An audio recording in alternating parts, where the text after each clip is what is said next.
Olah, jadi di video kali ini gue mau bahas BRI Liga 1, masih liga kita yang paling kita cintai. Gue ada nonton 2 match. Yang pertama itu Semarang lawan Arema, dan yang kedua itu Persija lawan Borneo. Gue mau mulai dari Semarang dulu ya. Semarang itu di match ini menang 2-0. Akhirnya mereka kembali meraih kemenangan setelah kalau nggak salah 3 match beruntun tanpa kemenangan ya. Dan mereka masih bermain tanpa Fortes yang kalau nggak salah kan masih menjalani hukuman kartu, dan juga tanpa Marukawa yang memulai dari bangku cadangan. Di babak pertama ini berhubungan sama Marukawa yang nggak main, dan di sisi kiri itu diisi oleh Rian. Entah kenapa gue ngelihat para pemain Semarang ini dengan ketiadaan Marukawa tuh jomplang. Mereka tuh tiap kali nyerang ke lini pertahanannya Arema, mereka itu tuh hanya hampir selalu mengandalkan lini kanan mereka, sayap kanan, yang diisi sama pemain asing dari Timur Leste, Paulo Gali. Sedangkan mereka seakan-akan kurang menaruh kepercayaan kepada si Rian ini, yang ditugaskan untuk ngegantiin Marukawa di babak yang pertama. Itu kelihatan banget. Makanya serangannya Semarang di babak pertama itu terlihat monoton. Kenapa? Ya karena selalu ngirimnya bolanya ke Paulo Gali lagi. Jadi pemain Arema pun lama-lama tahu, oh iya, yang penting gue jagain Paulo Gali nih. Makanya Semarang itu di babak pertama hampir nggak ada peluang yang berbahaya. Peluang yang berbahaya pun adanya dari Paulo Gali. Setelah dia melakukan skill individu, dia nge-shoot, tapi ya belum terlalu berbahaya juga sih. Cuman itulah salah satu peluang yang paling berbahaya dari Semarang di babak yang pertama. Cuman intinya di babak pertama ini Semarang itu mendominasi permainan, mereka menguasai bola dan juga menguasai lini tengah. Tapi ya itu seperti tadi gue bilang, mereka mainnya jomplang, nggak adil. Selalu Paulo Gali yang mereka oper. Sedangkan Rian ini hampir nggak pernah gitu loh. Dan untuk Arema ya, jujur ngelihat permainan mereka lawan Semarang ini, gue nggak heran kalau mereka tuh bisa kalah dibantai sama Barito 04. Karena memang mereka tuh hancur lebur banget, amburadul. Karena mungkin mereka secara fisik atau skill mumpuni ya, tapi gue yakin banget secara moral, karena mungkin juga mereka masih terngiang-ngiang atau terganggu dengan tragedi Oktober tahun lalu yang ya kita semua tahu tragedi itu menjadi beban moral buat mereka. Memang gue pun salah satu orang yang setuju kalau Arema itu istirahat dulu lah, atau bahkan kalau kata kasarnya nih, mungkin Arema dibikin untuk degradasi dulu. Itu gue salah satu orang yang sangat amat setuju, karena memang Arema tuh belum layak lah dengan kondisi seperti ini. Mereka belum pulih secara total. Gue rasa tuh mereka butuh untuk dalam tanda kutip sembuh dulu gitu, karena ini mempengaruhi permainan mereka kok. Di match ini mereka mainnya benar-benar hancur gitu loh. Lini serangnya mandul, bener-bener nggak ada koordinasi kerjasama. Lini tengahnya kalah dari segala sisi. Lini pertahanan selalu hampir diserang. Mereka hanya bisa ngandelin operan cepat, bola direct, dan counter attack. Secara garis besar di babak pertama seperti itu. Lanjut ke babak kedua. Di babak kedua, Semarang itu bermain semakin menekan.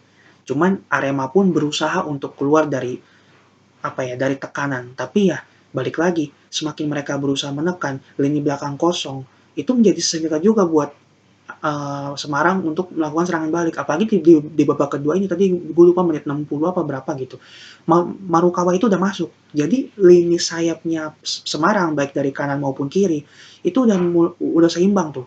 Udah nggak dibebankan ke Paulo Gali lagi, tapi lebih berimbang kepada Paulo Gali dan juga Marukawa. Bahkan Marukawa tuh ada peluang emas kalau nggak salah gue, atau dia yang bagian ngumpan. Cuman intinya di menit ke 64 itu Semarang akhirnya ngegol menit 67 Semarang ngegolin, dan gol ini cantik ya. Jadi golnya tuh dari corner, langsung dari tendangannya Septian David Maulana dari ujung corner sebelah kanan, kalau dari sisi Arema kanan sebelah gawang, sisi corner sebelah kanan, Septian David langsung nge-shoot dan bolanya melengkung masuk ke dalam, gol. Dan itu golnya bagus banget, itu cantik banget golnya. Gue tuh jarang banget, mungkin momen-momen gol seperti itu sama kayak golnya Ciro kemarin. Golnya Ciro kemarin yang Trivela, gol-gol cantik seperti itu tuh jarang kita bisa lihat. Jarang banget, makanya gue merasa beruntung bisa nonton langsung nih match, karena gue bisa langsung lihat, oh iya, golnya kayak gitu. Setelah gol itu terjadi, sebenarnya Arema itu berusaha untuk membangun sebuah strategi. Mereka mengganti beberapa pemain juga, tapi ternyata itu kurang efektif ya yang gue lihat. Karena Semarang juga bermain justru dengan mereka unggul begini, mereka yang gue lihat tuh nggak mengendurkan serangan, tapi mereka justru semakin keluar untuk menyerang. Dan akhirnya kembali di menit ke-74, kalau ini golnya serangan balik sih. Arema lagi nyerang, bola berhasil direbut sama Wahyu Prasetyo langsung umpan direct long ball ke Paulo Gali, dan long ballnya itu bagus ya Kak. Lu main long ball tuh nggak apa-apa, nggak ada yang larang kok mau main long ball, tapi asal long ballnya tuh akurat, jangan long ball yang asal. Karena kebanyakan 80% long ball di liga yang gue lihat itu long ball yang asal, yang nggak akan bisa kekejar. Nah, berarti Wahyu Pras ini, long ballnya Wahyu Pras ke Paulo Gali ini termasuk long ball yang 20% yang akurat.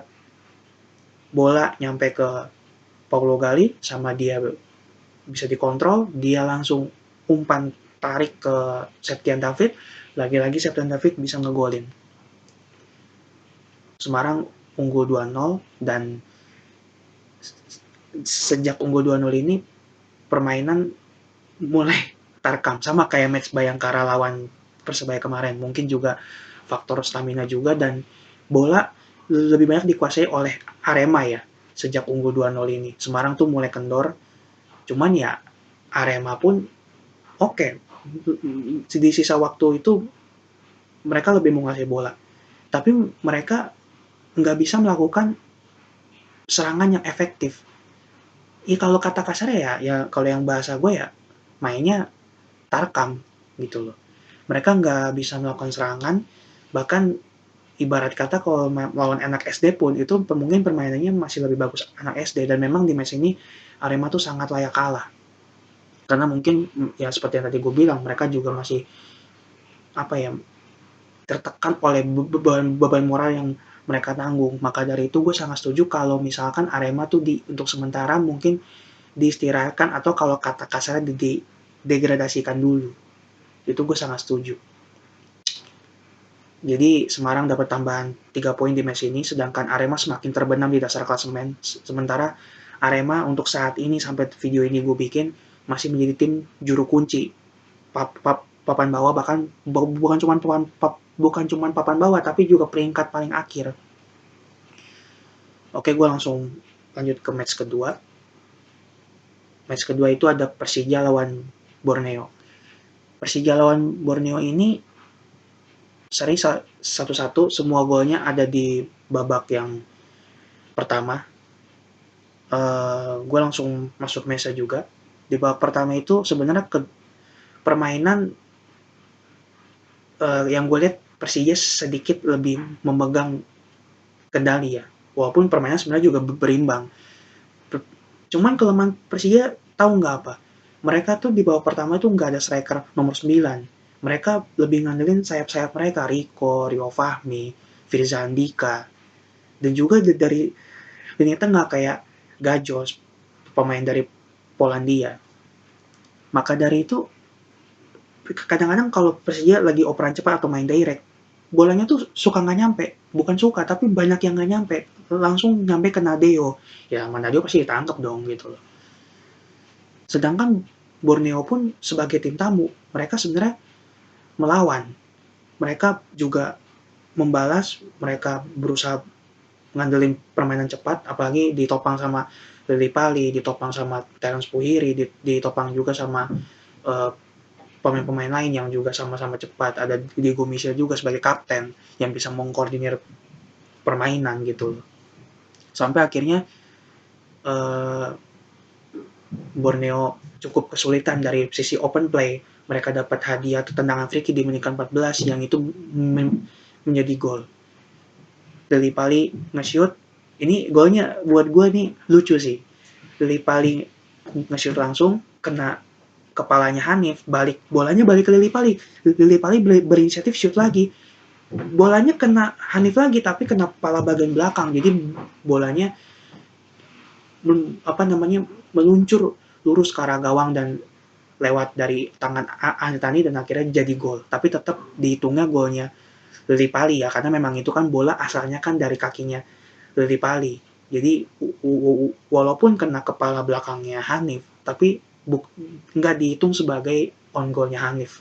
Dan gue paham, gue pun setuju gitu. Nah, setelah unggul 1-0, Borneo tuh semakin aktif untuk menyerang. Borneo terbakar oleh semangat, mereka berambisi untuk menggandakan keunggulan dan memang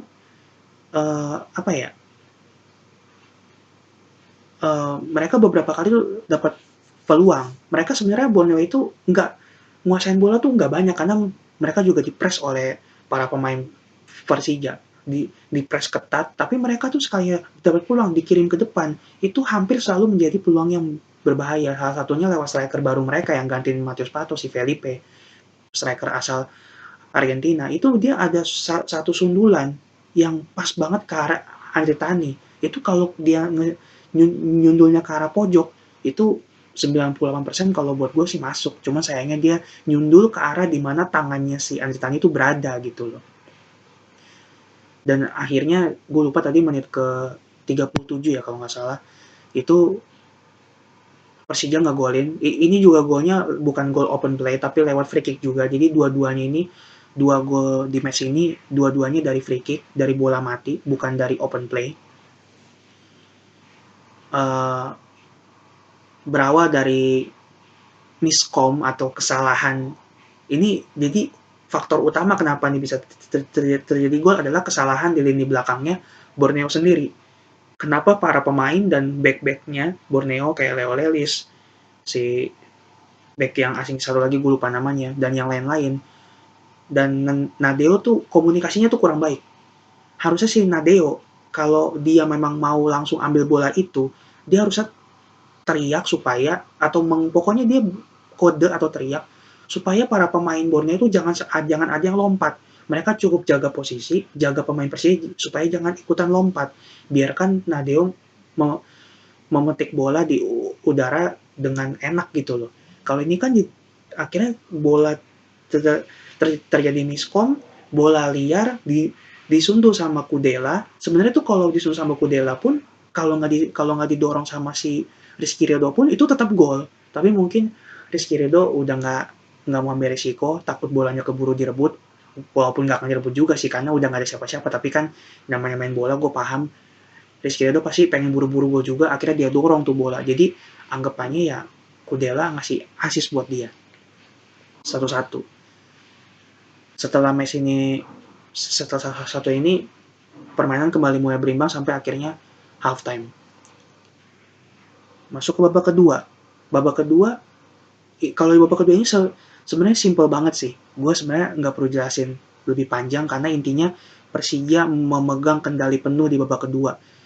Dari yang gue tonton, 90% bola itu berada di kaki para pemain Jakarta.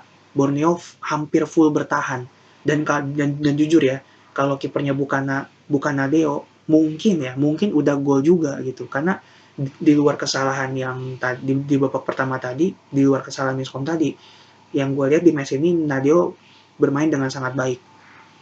Oh ya, gue lupa di babak pertama harusnya Persija tuh dapat penalti ya, karena Rico itu bajunya ditarik sama si Fajar. Itu harusnya penalti sih, gue akuin. Dan di babak kedua ini, terutama setelah Persija memasukkan Abimanyu, memasukkan Witan itu, dan apalagi Simic ya, itu permainan tuh mereka semakin ganas lah intinya, semakin ngebet untuk membuat gol yang kedua, karena memang ini jadi beban buat Persija. Mereka main di kandang ya, walaupun mainnya di Bekasi ya, tapi kan statusnya kan mereka kandang gitu loh. Dan Borneo memang dari awal mereka hanya mengincar satu poin. Mereka nggak ada ambisi untuk menang karena mereka juga tahu susah untuk ngalahin Persija kalau di kandang mereka gitu loh. Dan apa ya, Borneo itu hanya sesekali melakukan serangan dan itu pun kadang-kadang bolanya lewat gitu loh. Kadang-kadang udah keburu direbut kiper, udah keburu direbut back-backnya Persija kayak Kudela atau uh, Hansamu gitu. Sampai akhirnya menjelang full time itu itu sebenarnya si kalau nggak salah si Fajar ya, si Fajar itu dianggap Fajar atau Siran ya, bukan Siran, Fajar atau Terence ya, itu dianggap mendorong bola ke kiper sehingga pas ditangkap Nadeo terjadilah free kick nggak langsung gitu loh. Buat yang nggak tahu free kick nggak langsung itu maksudnya free kick yang nggak boleh di shoot langsung ya, jadi harus dioper dulu, harus pakai 2 sentuhan lah. Kalau beda dengan free kick yang bisa di shoot langsung, kalau free kick nggak langsung itu lo harus ngoper dulu, kalau enggak ya nggak boleh, nggak nggak boleh langsung di shoot lah. Akhirnya terjadi free kick nggak langsung. Itu sebenarnya memang harusnya sih nggak pelanggaran ya kalau menurut gua, karena si Terence ini dia itu mendorong bolanya itu bukan karena sengaja, tapi memang karena dia larinya terlalu kencang. Nah dia pun pasti kan sebenarnya udah memperhitungkan kalau dia berani nangkep gitu kan, makanya sebenarnya harusnya pelanggaran ini nggak kejadian. Dan memang ketika pelanggaran itu posisi kiper itu ada di depan para pemain. Beda kalau free kick langsung kan kiper pasti kan di belakang, dia stay di gawang. Tapi kalau di pelanggaran dalam kotak penalti free kick secara nggak langsung ini, posisi kiper memang harus berada di depan para pemain. Kenapa? Karena kiper yang mengkoordinir semuanya gitu loh. Atau kalau bahasa sehari-harinya, kalau kiper di belakang kan kiper dengan bola jarak sedekat itu, kiper tuh nggak akan bisa kelihatan gitu loh. Jadi ini kalau gue tadi nyebutnya ini mirip kayak futsal. Mirip kayak futsal kan, kalau bagi yang sering main futsal atau sering nonton futsal kan, kalau free kicknya jarak dekat kan pasti kan kebanyakan kiper akan selalu, mayoritas kiper-kiper kan akan selalu di depan kan. Nah sama, jadinya tadi Nadeo berada di depan para pemain pagar betis, dan akhirnya setelah free kicknya di apa namanya di shoot ya nggak masuk karena kena Siran ya tadi ya. Tapi gue kocak aja ngelihat Nadeo ketika dia mau ngehadang, kalau kiper kan harusnya dia buka tangan ya, dia malah kayak back, jadi dia begini gitu loh. Itu sih yang bikin gue agak ketawa. Dan akhirnya nggak lama setelah itu Persija sebenarnya dapat peluang tapi dihadang sama Borneo. Borneo main-mainin bola full time 1-1. Jadi intinya adalah harusnya kalau dari segi peluang ya, dan dari segi permainan juga sebenarnya Persija tuh sedikit lebih unggul daripada Borneo. Karena Borneo terutama di babak kedua ini main full bertahan. Mereka memang dari awal kalau gue bilang tuh sengaja hanya mau ngincer satu poin aja. Kalau istilah kasarnya karena mereka tahu diri gitu. Mereka tahu susah untuk ngalahin Persija, ya udahlah, yang penting kita pulang ke Samarinda bawa poin, seenggaknya 1. Kalau nggak bisa 3 ya 1 gitu kan. Dan di match lainnya Rans di luar dugaan, ya sebenarnya nggak di luar dugaan juga sih. Sejauh ini kan Rans emang tampil cukup bagus. Kalau nggak salah tadi menang 3-0 ya lawan Madura. Dan gue juga sebelum gue tutup videonya, gue mau kasih tahu klasemen akhir, klasemen sementara sampai video ini gue bikin ya. Sampai video ini gue bikin klasemen sementaranya itu masih Madura peringkat 1, yang kedua itu Persija, yang ketiga itu Barito, keempat Rans. Sementara sampai video ini gue bikin 4 besarnya itu. Nah sementara 3 terbawah itu ada Persib, ada 4 terbawah dah. 4 terbawah itu ada Persebaya, ada Bandung, ada Persib, ada Bayangkara, dan paling bawah juru kunci Arema. Oke, segitu dulu aja review gue kali ini, review sotoy gue. Berarti dengan ini pekan 7 resmi selesai ya. Nanti pekan 8 kalau nggak salah mulai Jumat, kalau nggak salah Bali deh. Bali lawan PSM ya kalau nggak salah ya, gua nggak lupa juga. Oke, baik. Ciao.